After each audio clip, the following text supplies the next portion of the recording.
دنیا بھر میں سیکولر اور ترقی یافتہ ممالک الیکشن کے دنوں میں جنگ کا محاذ گرم کرتے ہیں۔ قاسم سلیمانی کی ہلاکت سے مذہبی حکومت کو برسر اقتدار رہنے کا مزید موقع مل گیا۔ امریکہ میں کچھ عرصے بعد الیکشن کا وقت بھی آنے والا ہے۔ اگر آپ نے ہمارا چینل اب تک سبسکرائب نہیں کیا تو اسے سبسکرائب کر لیں اور بیل آئیکن دبانا مت بھولیں تاکہ ہماری ہر نئی ویڈیو آپ کو سب سے پہلے ملے۔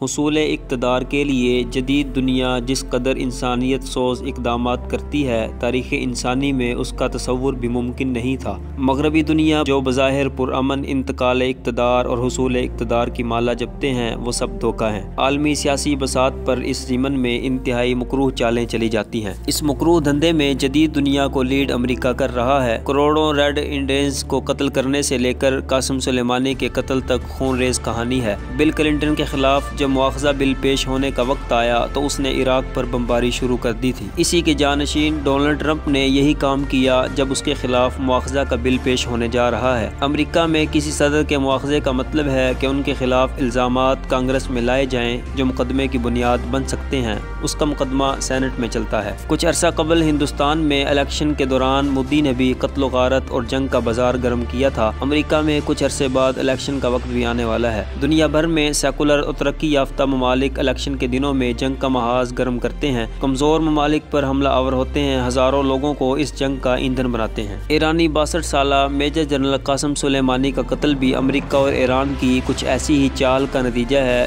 انہوں نے ایک ویڈیو پیغام میں صدر ٹرمپ سے کہا تھا کہ ہم آپ کے بہت قریب پہنچ چکے ہیں، اتنا قریب کہ آپ سوچ بھی نہیں سکتے۔ جنگ شروع صدر ٹرمپ کریں گے لیکن اس کا اختتام ہم کریں گے۔ قاسم سلیمانی مشرق وسطیٰ میں امریکی مفادات کے لیے سب سے زیادہ کام کرنے والے شخص تھے، جنہوں نے ایران عراق جنگ کے دوران جمع عمری میں 41ویں ڈویژن کی کمانڈ کی عراق کی جانب میں امریکہ نے جب صدام حسین کو ہٹانے کے لیے حملہ کیا تو وہاں پر بھی القدس فورس کے اہلکار بھیجے گئے۔ قاسم سلیمانی کی معلومات پر امریکہ نے افغانستان میں طالبان اور القاعدہ کے خلاف کامیابیاں حاصل کی۔ عراق میں داعش کے خلاف کارروائیوں میں بھی جنرل سلیمانی امریکہ کے ساتھ مل کر کام کرتے رہے ہیں۔ عالمی سطح پر کئی آپریشن جن میں امریکہ اور ایران کا مفاد مشترکہ تھا، ان میں جنرل سلیمانی نے امریکیوں کے ساتھ کام کیا۔ اسی طرح شام اور یمن میں خون ریزی میں جنرل قاسم سلیمانی کا اہم کردار تھا۔ علاوہ ازیں پورے مشرق وسطیٰ میں ایرانی توسیع پسندانہ عزائم کی خاطر پراکسی شیعہ ملیشیاؤں کے سرپرستی اور عرب ممالک کے اندر شیعہ رضاکاروں کی مدد سے خلفشار بپا کرنا قاسم سلیمانی کا کام تھا۔ قاسم سلیمانی نے کچھ عرصہ قبل پاکستان کے خلاف بھی ہرزہ سرائی کی تھی کہ پاکستان میں گھس کر ماریں گے۔ قاسم سلیمانی کی موت سے ایرانی رجیم کو بھی سیاسی فائدہ ہوا اور ہوگا۔ 1 نومبر کو ایران میں پیٹرولیم مصنوعات کی قیمتوں میں اضافے کے خلاف اٹھنے والی احتجاجی تحریک ملغیر حیثیت اختیار کر گئی۔ حالیہ احتجاج کے دوران ایرانی سیکورٹی اداروں کی کارروائیوں میں 1360 مظاہرین ہلاک اور 10,000 زخمی ہوئے ہیں۔ 1979 کے بعد پہلا موقع ہے کہ ایران میں احتجاج کو روکنے کے لیے فوج طلب کی گئی۔